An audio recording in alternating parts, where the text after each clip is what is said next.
Bienvenue dans la rétrospective de la période des questions. Ici Donna Skelly, présidente de l'Assemblée législative de l'Ontario. Attachez vos ceintures, en route pour 1986. L'année où Microsoft est entré en bourse et l'Oprah Winfrey Show a commencé. L'époque où Wayne Gretzky était au sommet avec les Oilers d'Edmonton, où il a battu son propre record de la LNH de plus d'aides et de plus de points en une saison. Des records qu'il détient toujours aujourd'hui. Mais maintenant, écoutons ce dont la Chambre débattait à l'époque.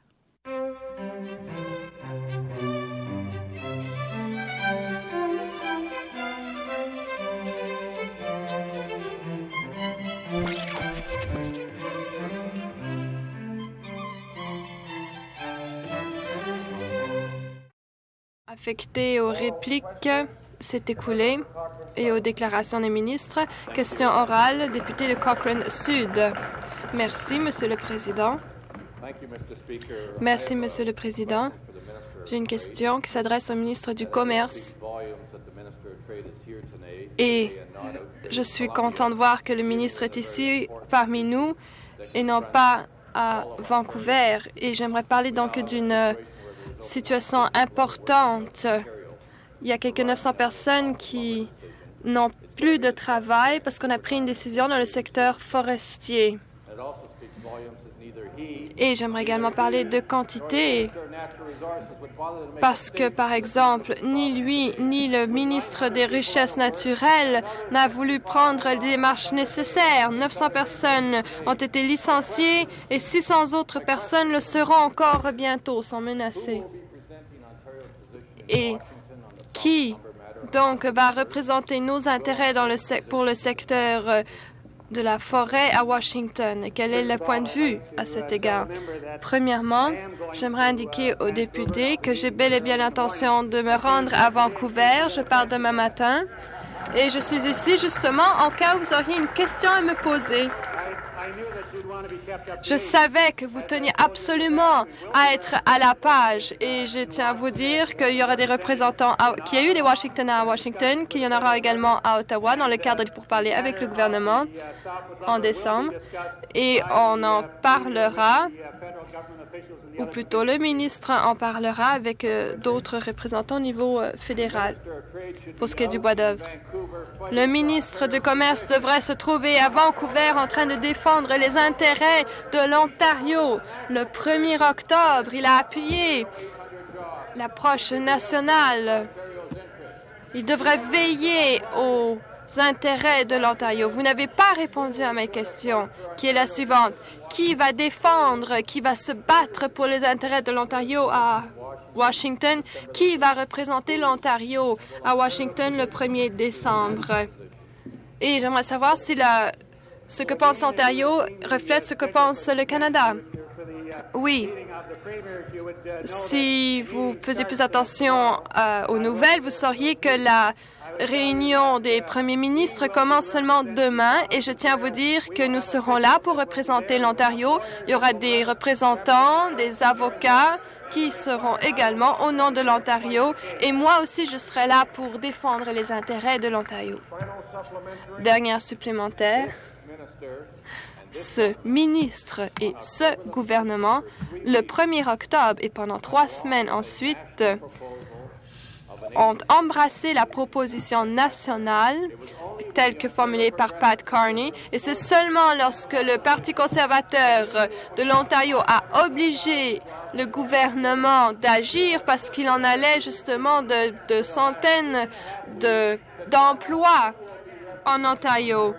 Et on attend de vous une réponse depuis 3 semaines et demie maintenant quant à savoir qui va représenter les intérêts de l'Ontario à Washington. Vous avez refusé de nous dire qui allait nous représenter et vous refusez de dire quel est votre point de vue. Pendant ce temps, 900 personnes en Ontario méridional ont perdu leur emploi parce que vous ne dites pas ce que vous allez faire. À l'ordre, à l'ordre, à l'ordre.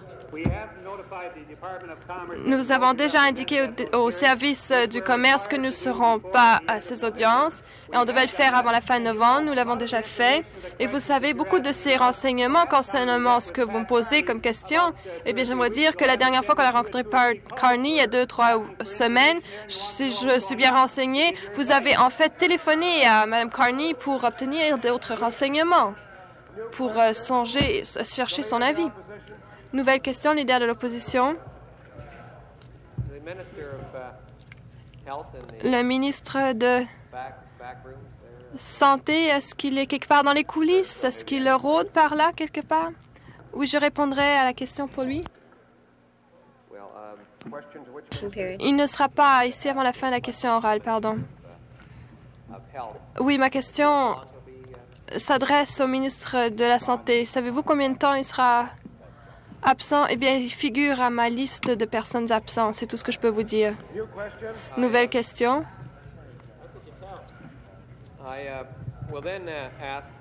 Alors, dans ce cas-là, je vais poser une question, ou plutôt la question au procureur général, étant donné que le ministre de la Santé est absent. Ma question est donc la suivante. J'espère qu'il est au courant qu'en 1984, un avocat, Charles Clark de Windsor, a été nommé pour examiner la question de choc thérapeutique en Ontario. Ce rapport a été reçu en décembre 1985 par un collègue. Donc, on a obtenu 39 recommandations et je suis sûre qu'en tant que procureur général, vous vous intéressez aux droits juridiques des patients en Ontario. Et j'aimerais savoir si vous pourriez indiquer à la Chambre combien de ces 39 recommandations ont été mises en œuvre en Ontario. Oui. Je sais que le ministre de la Santé connaît les résultats de ce rapport et je vais certainement lui en parler et lui demander de fournir ces renseignements. Oui, le procureur général pourrait-il faire autre chose, c'est-à-dire en cas où aucune de ces recommandations ou peu de ces recommandations aient été mises en œuvre, et d'après mes renseignements, c'est le cas, aucune, le procureur général serait-il d'accord de dire que, d'après les recommandations de M. Clark, on devrait cesser ce genre d'électrochoc, de thérapie d'électrochoc immédiatement pour le bien des Ontariens? Oui, c'est là un autre exemple que l'honorable député me pose une question alors qu'ils connaissent la réponse. Et on pose cette question alors qu'on connaît déjà la réponse à l'avance et que c'est en fait une question qui s'adresse à mon collègue, le ministre de la Santé. Mais je soulève cette question parce que lorsque je suis venue ici, je pensais sincèrement qu'on posait une question pour obtenir une réponse, qu'on ne connaissait pas la réponse.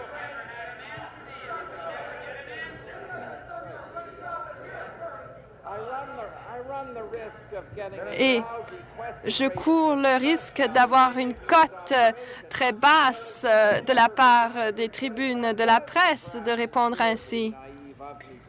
Peut-être que je suis encore tout à fait naïf de croire que le but de poser une question était d'obtenir des renseignements qu'on ne connaissait pas. Quoi qu'il en soit, j'aimerais indiquer à l'honorable député que j'en parlerai avec le ministre cet après-midi et que justement, on a soulevé des préoccupations à l'égard de ces 39 recommandations de M. Clark. Dernière supplémentaire. Eh bien, en toute honnêteté, Monsieur le procureur général, je trouve que ce genre d'attitude désinvolte face à ce genre de problèmes qui, en fait, sont des problèmes qui touchent des patients aujourd'hui même, alors que c'est un an presque après qu'on ait eu ce rapport et que des patients subissent des thérapies d'électrochoc. Et pendant ce temps, tout ce que vous trouvez à faire, c'est de traiter cette question de façon désinvolte. Et vous êtes irrité par ce genre de questions ou exacerbé par ce genre de questions et votre réaction, c'est la rigolade. j'aimerais vous dire, Monsieur le procureur, que vous avez une responsabilité à l'égard de ces patients qui reçoivent des électrochocs. Par conséquent, j'ai posé une question et je veux la réponse. Les patients en Ontario aujourd'hui, 1 an après que ce rapport ait été divulgué,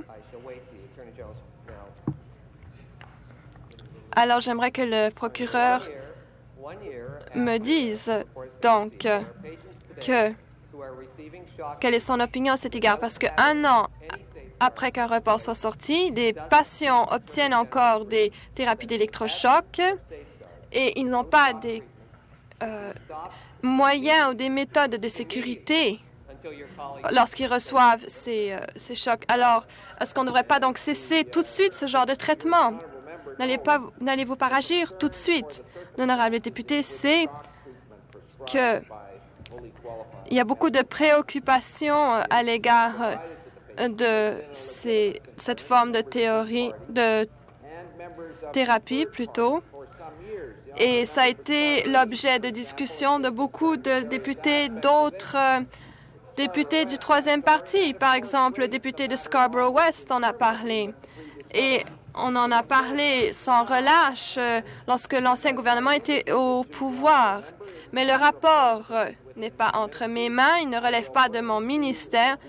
Par conséquent, j'indiquerai au ministre de la Santé qu'on a soulevé cette question et je lui demanderai de faire ce qu'il est nécessaire pour répondre le plus rapidement possible à cette question. Nouvelle question. Rappel au règlement, député de Dufferin-Peel. Oui, Monsieur le Président. Je me demande si vous pourriez me dire si certains projets AB, si les projets de loi donc Est-ce que le procureur général se fait facturer pour répondre à ces questions ou pour ce discours? Oui, aujourd'hui, je m'attaquais à la mascotte du ministre du Commerce. Peut-être il pourra se rafraîchir la mémoire concernant les recommandations qu'il a faites au cabinet en septembre concernant l'Afrique du Sud. La première recommandation formulée par le ministère, et je cite, « Premièrement, que le gouvernement continue à demander Massey Ferguson d'examiner sa politique à l'égard de l'Afrique du Sud, mais qu'on n'agisse pas plus que ça. » Je me demande si le ministre serait prêt à, en fait, nous dire ce qu'il veut dire, en fait, et quelle est la politique du gouvernement pour ce qui est de Massey Ferguson et autres politiques. Monsieur le Président, comme le leader du troisième parti le sait, il s'agit d'un document du cabinet qui devait être examiné par le cabinet, donc, et à savoir si on va modifier ce document. Il faut encore le décider. Maintenant, je pense que la dernière chose que le troisième parti voudrait voir, c'est que Massey Ferguson se trouve dans une situation celle qu'il soit obligé de licencier des travailleurs en Ontario. Supplémentaire, Monsieur le Président, le ministre n'a pas répondu à la question. Peut-être que je peux reformuler cette question dans le cadre de ma supplémentaire. Le gouvernement fédéral, comme le sait le ministre, a pris certaines mesures, certes modestes, mais assez claires à l'égard de l'Afrique du Sud. Et le ministre a recommandé en septembre au cabinet que tous les achats en Afrique du Sud soient limités et également qu'on impose un embargo à tous les produits qui viennent de l'Afrique du Sud ou dont les compagnies ont des intérêts en Afrique du Sud. Est-ce qu'il peut comprendre, est-ce qu'il peut l'expliquer plutôt pourquoi ces recommandations n'ont pas été suivies par ses collègues du cabinet? Monsieur le Président, nous pensons qu'il s'agit d'une question très importante et nous espérons que les recommandations du document seront encore une fois révisés ou plutôt passés en revue au cabinet et on espère en traiter le plus rapidement possible. Supplémentaire, la dernière, ce qu'il indique tout à fait clairement, c'est que malgré ces petites recommandations, aussi modestes soient-elles, que l'Ontario devrait faire pour émuler, donc, ou pour agir de façon parallèle au gouvernement fédéral, ne seront pas prises. Le ministre pourrait-il expliquer pourquoi l'Ontario a importé plus entre janvier et juin 86 que pour la même période en 85? Et pourrait-il dire alors ou expliquer que, en fait, le commerce avec ce pays a augmenté et que le cabinet a strictement rien fait à l'égard de ces recommandations, que ce soit dans sa politique d'investissement direct ou encore d'achat en Afrique du Sud. Monsieur le Président, nous espérons que le cabinet va agir rapidement concernant ces questions. Nouvelle question.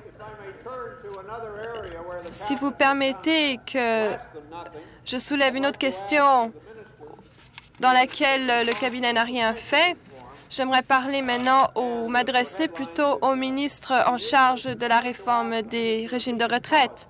Et j'aimerais demander au ministre s'il peut nous expliquer la raison pour laquelle il n'a pas su proposer de loi maintenant et pourquoi il n'y a pas de protection justement à cet égard. Je trouve ça très intéressant que le député du troisième parti dit qu'il n'a pas été possible de proposer de loi et puis ensuite il passe des commentaires sur cette loi, pas de protection. Lorsque je verrai cette loi, je pourrai formuler des commentaires. Monsieur le Président. En guise de question supplémentaire, étant donné que le ministre n'est pas intéressé à donner de réponses utiles ou ne s'intéresse pas de dialogue, en 1984, quand les conservateurs étaient au pouvoir, l'actuel chef de l'opposition était en fait le trésorier et assistait à des conférences interprovinciales sur la réforme des pensions. Un conseiller au trésorier, John L. Q., qui maintenant travaille dans le secteur privé, avait déclaré, et je cite, « La protection de l'inflation, des ravages de l'inflation n'exige pas des frais extraordinaires, disait John L. Q., un conseiller important du trésorier. Les régimes de pension bénéficient déjà des augmentations du taux de l'inflation. Cela augmente le retour de l'inflation, les bénéfices de ces fonds. Ma question est la suivante. Est-ce toujours la position de ce gouvernement que les régimes de retraite bénéficient des augmentations dues à l'inflation et qu'en fait, les travailleurs qui reçoivent de sommes d'argent, des prestations de ces fonds doivent aussi recevoir des bénéfices dus à l'inflation? Monsieur le Président, le chef du troisième parti doit savoir que ce gouvernement a exprimé de façon claire que nous voulons protéger les régimes de retraite des ravages de l'inflation. Je veux aussi ajouter qu'au cours de négociations avec les autres provinces et le gouvernement fédéral, que nous n'avons pas pu obtenir un consensus. Il doit aussi savoir que, nonobstant les déclarations de M. LQ et d'autres personnes, la protection contre le ravage de l'Ontario ne va pas coûter plus que 1% de la rémunération.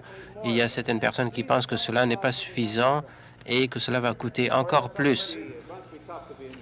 Ce doit être difficile de faire partie du gouvernement. Comment résoudre ces problèmes?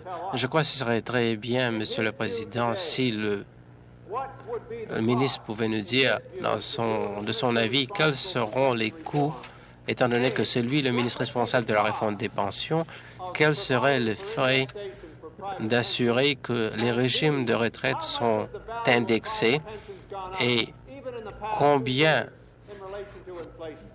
les régimes de retraite privés ont augmenté au cours des dernières années. Monsieur le Président, un des problèmes auxquels nous faisons face, c'est que ces informations ne sont pas disponibles. Par conséquent, je ne peux pas les présenter aux députés. Je ne peux pas dire combien cela va nous coûter pour protéger tous les régimes de retraite de l'inflation en Ontario. Et le problème, c'est qu'il y a des gens comme le chef du troisième parti qui disent que cela va coûter 1% de la paye, mais quand vous l'investissez, alors le chiffre est tout à fait différent. Nouvelle question.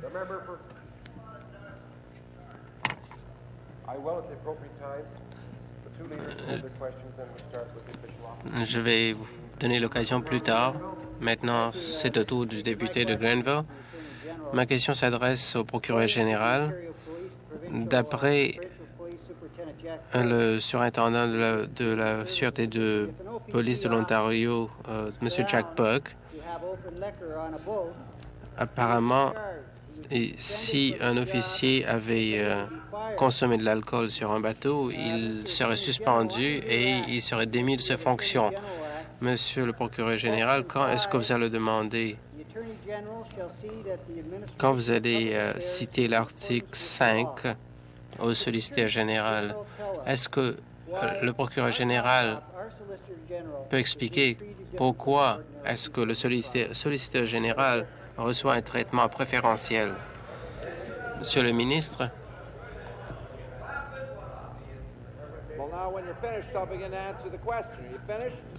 Vous permettez de répondre à la question? Avez-vous fini?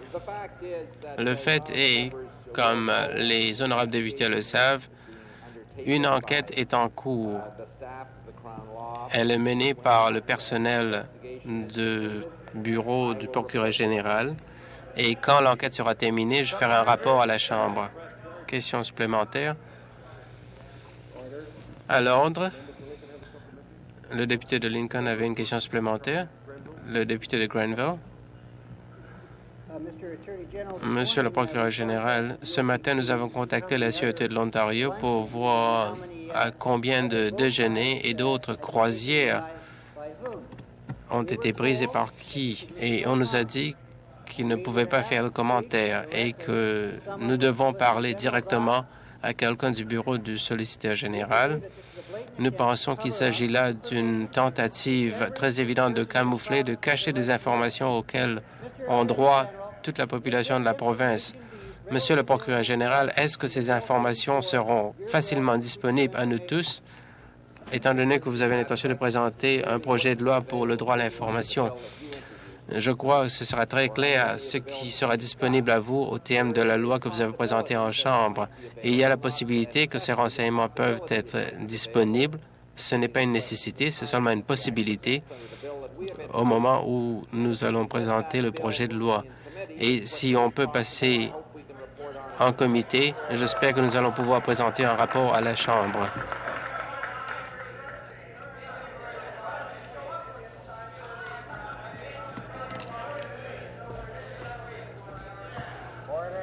À l'ordre.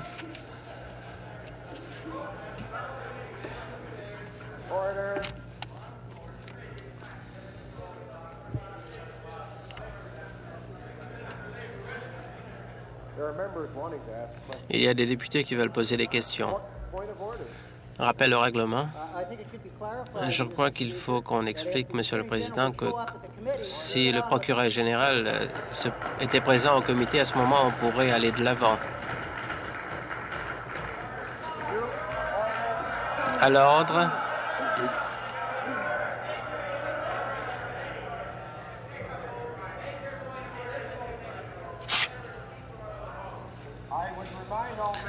J'aimerais rappeler aux députés que nous avons des règlements et nous avons l'habitude de nous référer aux règlements de temps en temps. Nouvelle question, le député de Riverdale. Merci, Monsieur le Président. Je voudrais donner au procureur général une occasion de participer à la période des questions. Et ma question concerne à ce qu'il sait en fait concernant le traitement par électrochoc et ce que les personnes qui veulent défendre les droits civiques savent en Ontario. Le ministre de la Santé est au courant des opinions des autres ministères. Le procureur général est en fait une personne qui participe beaucoup à ces activités. Est-ce que le procureur général ne peut pas admettre à la Chambre que le fait qu'on n'a pas eu de mesures prises à propos de cette question, c'est justement parce que le rapport est resté entre les mains d'un comité de son ministère. Eh bien, Monsieur le Président, je n'accepte pas ce jugement. Le député a dit avec raison que c'est une question très importante et les opinions de plusieurs ministères ont été communiquées au ministre de la Santé. Le comité de mon ministère est constitué de plusieurs personnes appartenant aux divers groupes et communautés et des membres du public qui ont étudié la question afin d'avoir l'occasion de présenter leurs opinions. Je ne pense pas que ce soit une mauvaise chose qu'il y ait eu de telles consultations. En fait, tous ces groupes de pression qui ont le droit d'exprimer leurs opinions au ministre l'ont fait avant que le ministre fasse ses recommandations à ses collègues. Je sais que le comité de justice doit aller de l'avant avec le projet de loi 51, mais il a été retardé à cause de toutes sortes de questions politiques. J'aimerais rappeler au procureur général que c'est le comité de développement des ressources qui s'occupe du projet de loi 51. Et je voudrais aussi rappeler au procureur général de cette province que je ne crois pas qu'il y a un consommateur de la province qui pense que ce soit approprié de traiter quelqu'un avec un électrochoc sans la permission de cette personne. Je vais demander au procureur général de dire s'il est d'avis que quelqu'un doit être traité par électrochoc s'il a refusé de tels traitements. Monsieur le Président, comme l'honorable député le sait, la question qui est présentée par ce type de question concerne les circonstances. Si ce type de traitement doit être appliqué par un médecin compétent. Cette question a fait l'objet de plusieurs rapports. Plusieurs ministères ont fait part de leurs préoccupations au ministre de la Santé. Il y a des groupes de pression qui défendent des patients qui sont des membres du comité de tutelle et qui veulent absolument faire connaître leurs opinions. Je crois que l'honorable député doit savoir que le projet de loi 7 fera l'objet de plusieurs modifications. Quand le Conseil exécutif prendra sa décision, le ministre de la Santé va répondre à ce type de questions. Nouvelle question, le député de Windsor-Walkerville. Merci, Monsieur le Président. Ma question s'adresse au ministre de l'Environnement.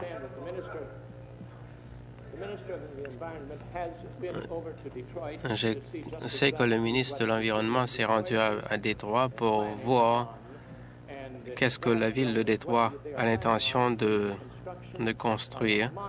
Il s'agit d'un incinérateur géant qui va polluer non seulement la ville de Détroit, mais aussi la ville de Windsor et les environs. Je voudrais demander au ministre quels sont ses projets à propos de cette question afin que nous puissions convaincre le maire de Détroit que s'ils vont construire un incinérateur, au moins, ils doivent utiliser les dispositifs anti-pollution les plus modernes. Le député a raison, Monsieur le Président. J'ai assisté à une conférence hier qui traitait des Grands Lacs. Et à la conférence, j'ai eu l'occasion de rencontrer des représentants de l'État de Michigan et j'ai pu étudier les options qui peuvent être disponibles. J'ai indiqué encore une fois, tout comme le gouvernement fédéral et la ville de Windsor et les députés ont déclaré que la ville de Windsor ne devrait pas construire cet incinérateur sans faire appel à la technologie la plus moderne. Malheureusement, jusqu'à présent, À présent, la ville de Détroit détient un permis de construction de l'incinérateur. Malgré cela, j'ai indiqué aux représentants de l'État de Michigan que nous souhaitons qu'ils interviennent auprès de la ville de Détroit. Et oui, cela va coûter beaucoup d'argent, environ 17 millions de dollars, mais c'est essentiel de protéger la population de Detroit, Windsor et du comté de Essex. Une nouvelle question. Le député de Brantford. Monsieur le Président, ma question s'adresse au leader à la Chambre du gouvernement. J'aimerais lui demander s'il pense que c'est approprié que le député de Kingston et des Îles reste dans son poste de solliciteur général après avoir compromis la position de la sûreté de l'Ontario. Nous avons demandé que la sûreté de l'Ontario nous salue, mais nous voulons savoir si ce gouvernement est d'accord que le solliciteur général organise une croisière d'alcoolisme pendant qu'il viole la loi. Comme j'avais dit plus tôt, Monsieur le Président, cette question fait l'objet d'une enquête. Cette histoire d'enquête est superflue. On ne dispute pas les faits de la question. Nous mettons en question l'enquête menée par le procureur général, étant donné que son attitude est bien connue. Quels sont les fondements du député? Pourquoi est-ce qu'il met en doute l'intégrité de l'enquête que je mène? À l'ordre.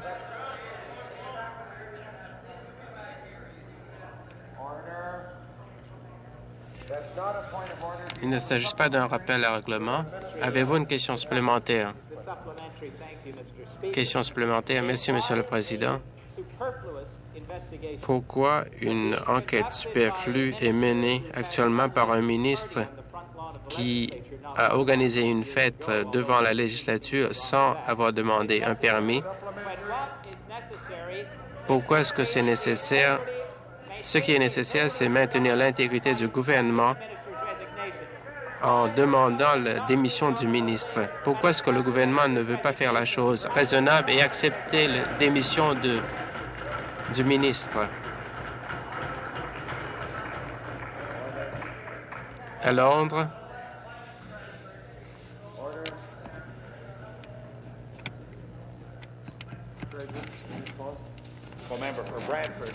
La réponse. Le député de Brantford fait figure de bourreau d'après ses propres opinions, mais nous, de ce côté de la Chambre, nous ne sommes pas prêts à accepter ces opinions. Et bien sûr, les policiers, sous la direction du procureur général, ont une importante responsabilité que nous reconnaissons malgré les opinions du député de Brantford, qui sont bien connues. Nouvelle question. Le député de Ottawa Centre. Monsieur le Président, ma question s'adresse au ministre responsable de la condition féminine. Est-ce que le ministre est au courant du fait que la discrimination sur la base de sexe coûte environ 100 $ par semaine aux femmes en Ontario? Monsieur le Président, je n'ai pas la réponse à cette question. Je m'excuse, mais il me semble que le ministre devrait être au courant. Il s'agit d'un domaine dont il est responsable. Hier, il avait dit que les ajustements pour l'équité salariale ne vont pas augmenter la feuille de paye. Pourquoi est-ce qu'il propose que les travailleurs, plutôt que les employeurs, font les frais pour l'équité salariale? Il y avait un communiqué de presse et je crois que cela a été mal compris. Ce que j'ai essayé de dire, c'est que dans de nombreuses juridictions où on a introduit l'équité salariale dans le secteur privé ou public, les frais de la mise en œuvre de ce programme étaient moindres que le taux les augmentations dues à l'inflation qui sont payées par l'employeur et on pensait que les frais seraient trop élevés, mais cela n'a pas été prouvé et on pense que les frais seront inférieurs aux augmentations dues à l'inflation qui étaient payées par les employeurs dans des circonstances normales. Par exemple, dans la ville de Toronto, les frais pour mettre en œuvre l'équité salariale étaient considérablement inférieurs à 4 %. Nouvelle question, le député de Wellington Sud. Merci, Monsieur le Président. Ma question s'adresse au ministre de l'Environnement, qui est connu pour ses réponses courtes et concises. Je voudrais dire au ministre que je parle pour le député de Ranforth North et en fait pour le député de Hamilton Centre qui ne peut pas poser une question.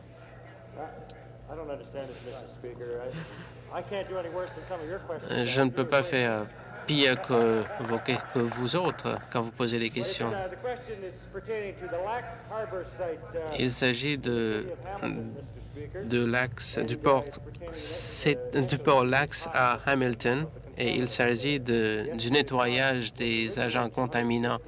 On pensait que cela coûterait 215 000 $ pour nettoyer et on avait pensé qu'il y aura davantage d'agents contaminants qui seront versés dans les cours d'eau et cela va augmenter les frais de nettoyage à 1,6 million de $. Est-ce que le ministre est au courant de ces faits et si oui, qu'a-t-il l'intention de faire? Monsieur le ministre, je crois, Monsieur le Président, j'ai vu un extrait à la télévision à propos de cette question. Et la manière dont je le comprends, comme le député l'a suggéré, c'est qu'à une réunion de Hamilton où étaient présents des membres du conseil municipal de Hamilton, les députés peuvent être au courant qu'on a l'intention d'essayer d'utiliser la propriété environnante pour un parc, pour des loisirs. En réponse à la question du député,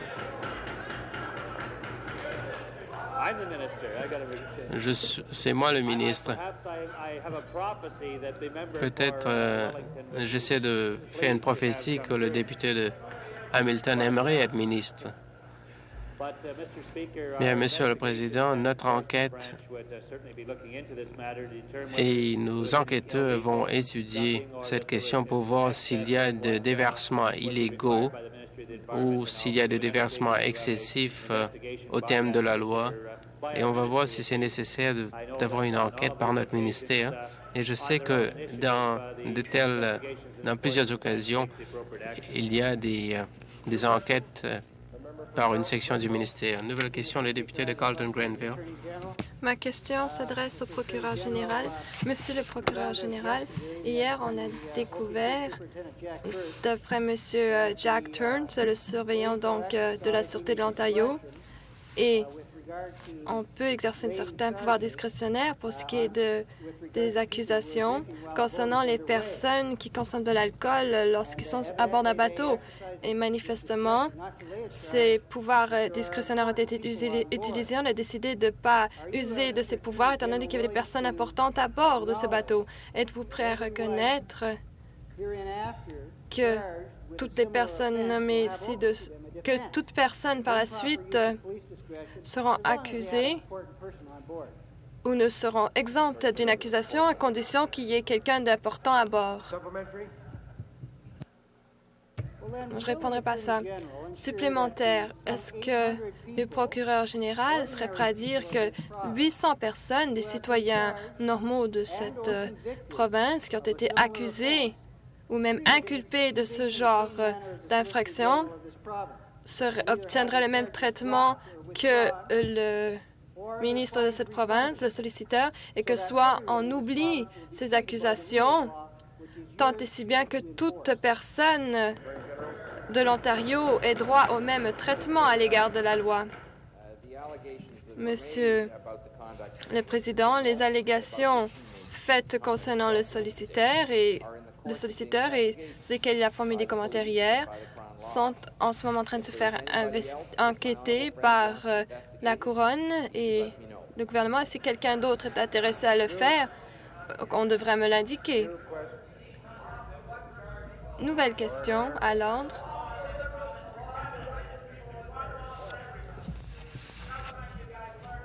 À l'ordre.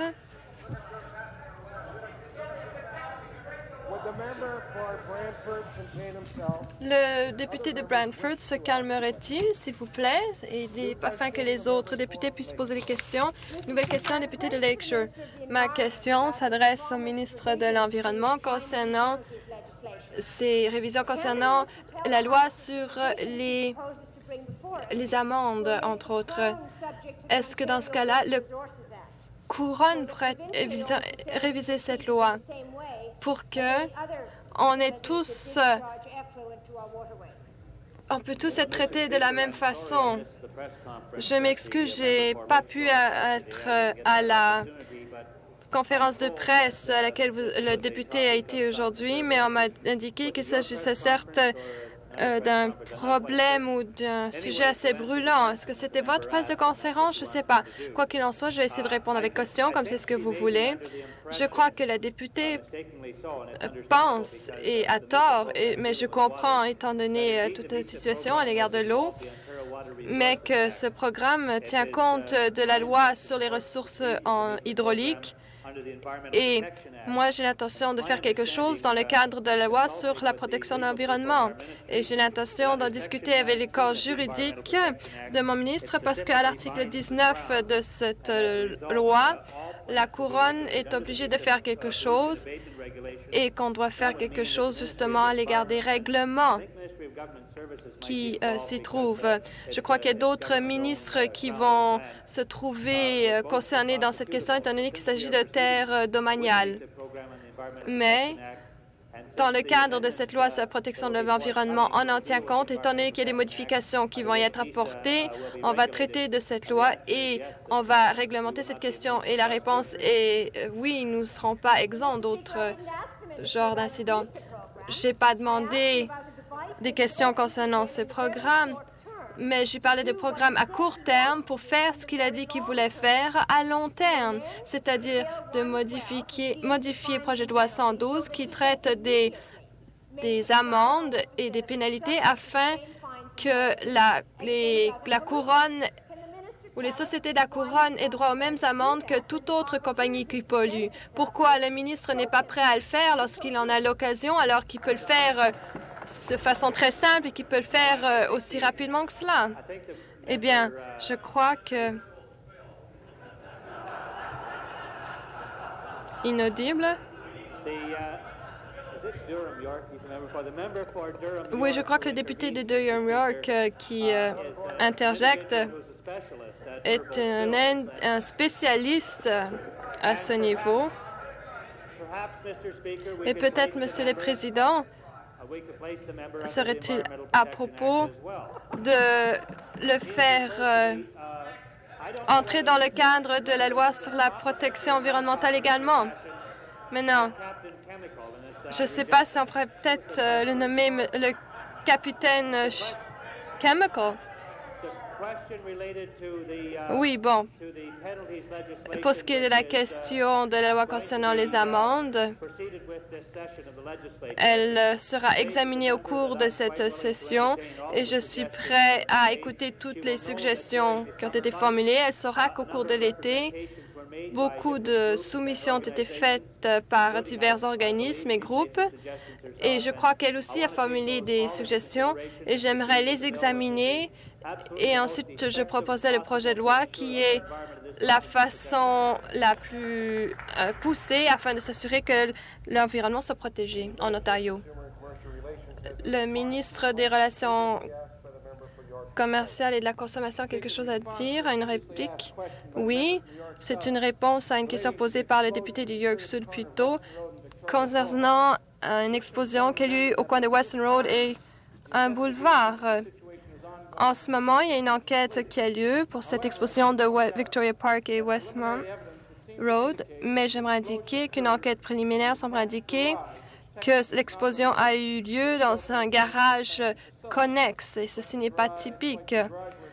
C'est un garage où on effectue des réparations. Quoi qu'il en soit, mon ministère a mené une enquête complète le 17 mars 86 afin de voir quelle était la situation. Il n'y a pas eu d'autres enquêtes après ce 17 mars. On m'a posé cette question. On devrait voir, Monsieur le Président, que ce genre de service de propane n'est qu'un de ces services offerts et il y en a quelques 1800 en Ontario. On n'a jamais eu de problème auparavant. En fait, au cours des 2 dernières années, il y a seulement 3 petits incendies dans ce genre de station-service où on offre du propane. Encore une fois, il semblerait que l'incendie, ou plutôt l'explosion, ait commencé dans un garage connexe et non pas dans le service, la station-service même. Je vais indiquer aux députés tout autre renseignement qui sera divulgué par la suite. Merci, Monsieur le Président. J'aimerais simplement poser une supplémentaire au ministre. Il saura qu'il s'agit ici d'une station-service qui se trouve en plein cœur d'une région résidentielle. Il y a des maisons qui se trouvent à 50-80 pieds de là et les citoyens de cette région sont fort préoccupés par cette question. J'aimerais demander au ministre s'il s'agit d'une coutume habituelle du ministère de mener une seule et unique enquête dans ce genre de cas. Et si c'est bel et bien le cas, n'est-il pas préoccupé ici que, dans le fond, on devrait apprendre une leçon d'après cette situation et qu'on devrait toujours mener d'autres enquêtes ou observations régulières, surtout lorsqu'il s'agit de quartiers résidentiels. Oui, j'aimerais simplement tirer les choses au clair, qu'il n'y ait pas de malentendu. Normalement, on inspecte les lieux avant d'avoir le droit d'offrir des services. Et ici, dans ce cas-ci, on n'a pas eu d'autres inspections après le 17 mars, mais nonobstant cette situation, étant donné que le rapport préliminaire montre que l'incendie a eu lieu dans le garage à côté et pas du tout dans la station-service, dans ce cas-là, on n'aurait rien pu faire pour empêcher cet incendie ou plutôt l'explosion dans le garage. Ce n'était pas relié. Nouvelle question? Le député de Parry Sound. Ma question s'adresse au procureur général. Le 14 octobre de cette année, le premier ministre, en répondant à une question de notre leader concernant l'indemnité versée aux greffiers, il a indiqué que pour ce qui est de l'opinion juridique, la réponse, c'est que le procureur général a formulé une réponse juridique à cet égard. Hier, le procureur général a déposé une opinion juridique, pas de lui, mais de Grant Studley, directeur des services juridiques du service de trésor et de l'économie. Le procureur général pourrait-il nous dire s'il a lui-même offert une opinion juridique à l'égard de cette question? Oui, l'opinion qui a été formulée ici est une formulation qui date d'avril. On m'a demandé si j'étais d'accord avec cette opinion et j'ai indiqué clairement à plusieurs occasions que l'impact de la loi de 1974 est d'offrir aux greffiers une position à vie ou un poste à vie, qu'on lui témoigne une certaine confiance.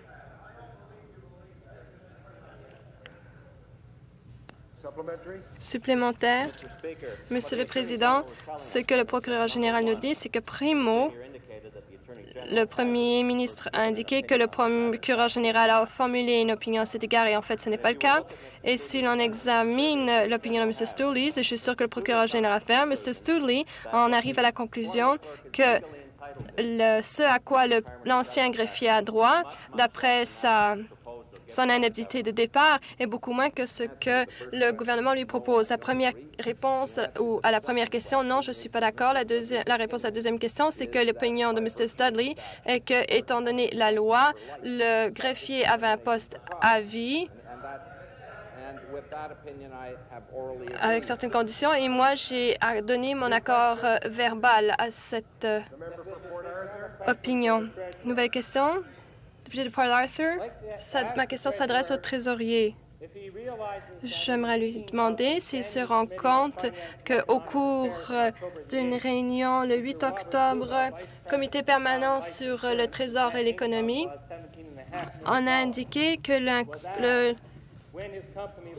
revenu brut était de 7,5 millions de dollars. Et cet homme a répondu que c'était avant mon époque. Ce n'est pas récent, ça remonte à longtemps. Et lorsque je demande à M. P.D. Burns, le président donc de Confederation Life Insurance Company, et je lui ai posé la même question et dont le revenu net est de 408 millions de dollars, lui aussi a répondu qu'il ne s'en souvenait pas. Et le trésorier demande à une famille monoparentale, une femme monoparentale, qui vit en deçà du seuil de pauvreté, qui gagne 18 000 dollars. Elle serait en mesure de répondre la dernière fois que j'ai reçu mon chèque de paye. Est-ce que le trésorier trouve que c'est juste et quand a-t-il l'intention de changer ceci? Oui, les compagnies d'assurance ont également certains impôts à payer.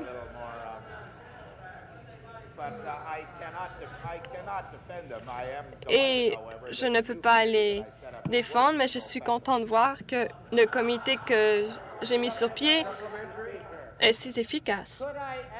Supplémentaire, puis-je demander au trésorier d'être aussi efficace, lui et son personnel, et j'aimerais qu'il examine sérieusement la possibilité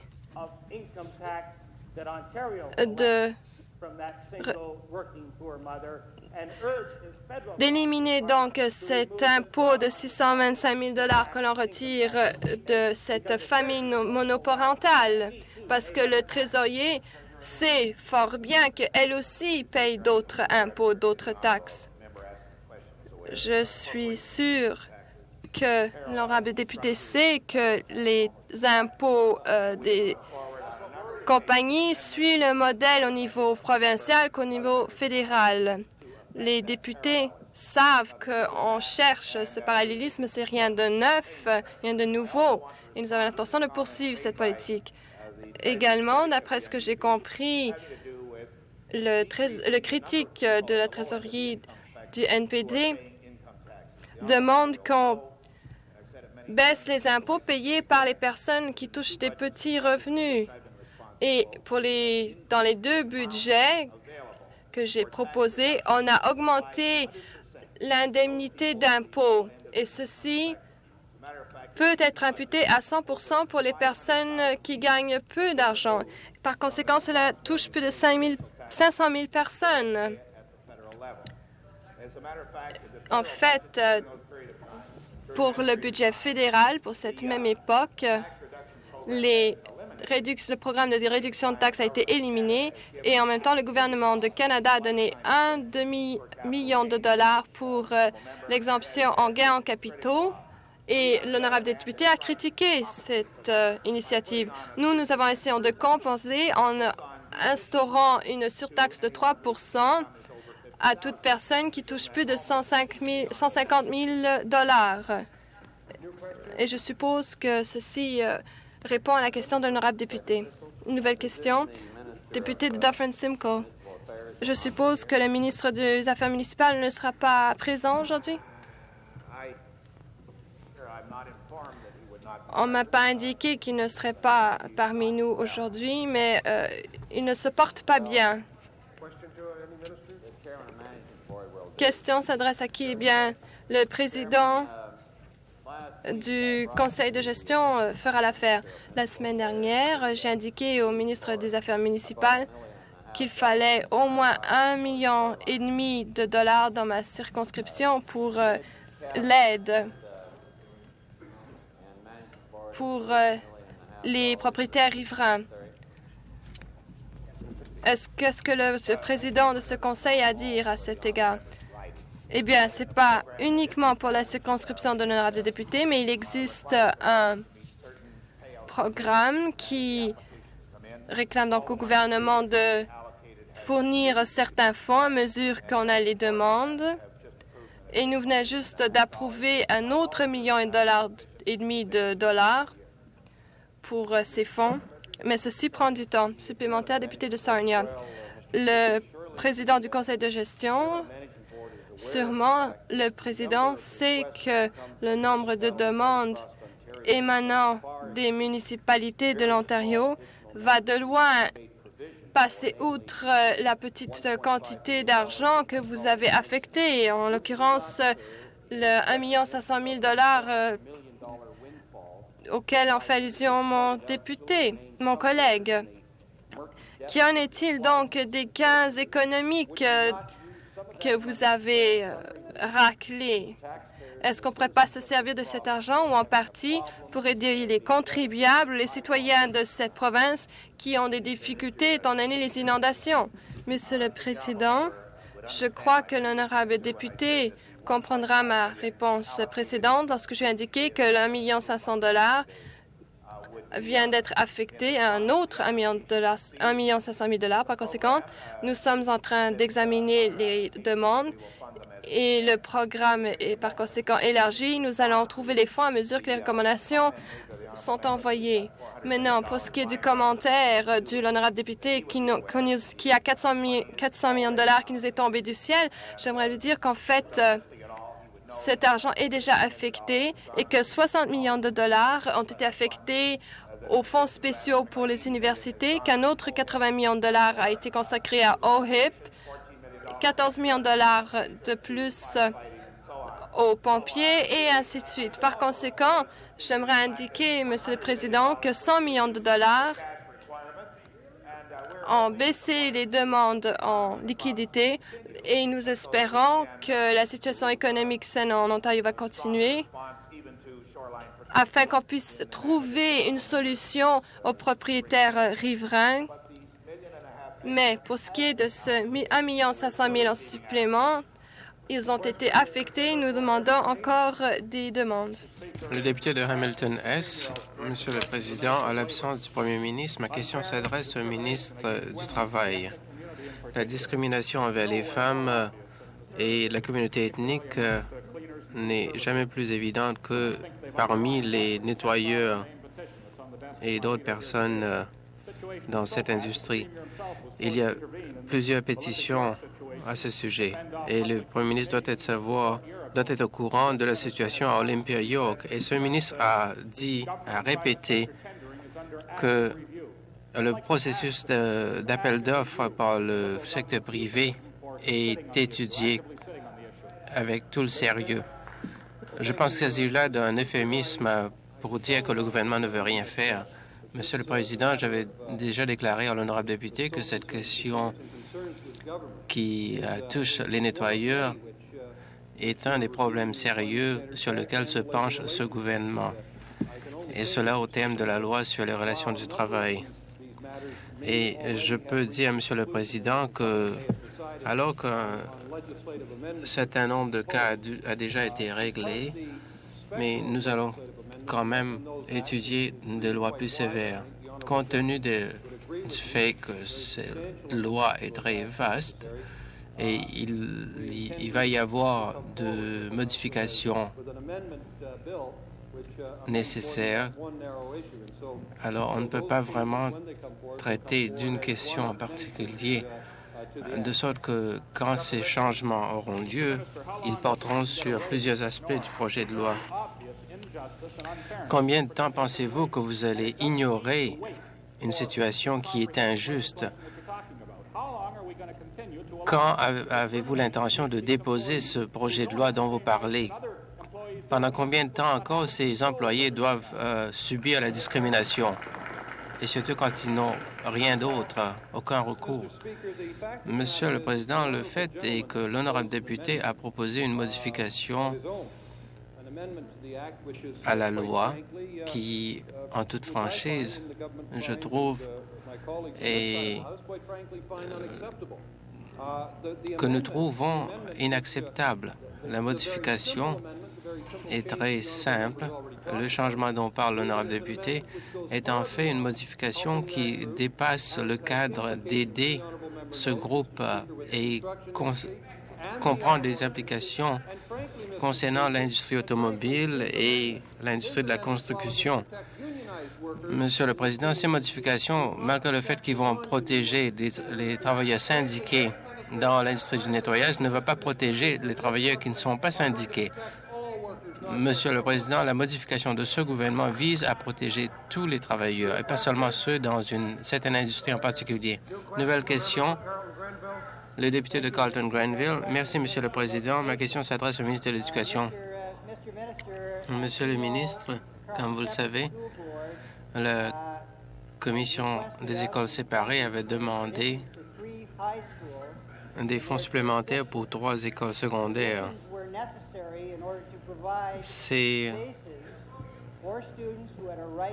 Cela a été nécessaire pour permettre que certains étudiants peuvent fréquenter ces écoles secondaires. Pourquoi est-ce que vous ne répondez pas à leurs besoins? Pourquoi est-ce que vous vous attendez à ce que ce soit le contribuable locaux qui finance ces projets? Merci beaucoup, Monsieur le Président. Je veux dire que je ne suis pas d'accord avec l'honorable député de Manotick parce que ce que nous faisons est tout à fait différent de ce qu'il dit. Je suis content, Monsieur le Président, d'entendre le député de Carleton-Granville défendre si ardemment la cause de la commission scolaire de cette région. Je peux dire à l'honorable député qu'en ce qui concerne les immobilisations, que ce gouvernement, sous la direction de ce trésorier, a destiné 147 millions de dollars depuis 1985. Cela représente le double du montant que l'ancien gouvernement avait consacré. Et je peux dire que la commission scolaire des écoles séparées de Carleton ne sera pas accordée des fonds rétroactivement pour des projets qu'ils ne devaient pas mettre en œuvre en attendant leur approbation. Mais l'honorable député doit savoir que la commission scolaire de Carleton reçoit des fonds substantiels. La période des questions.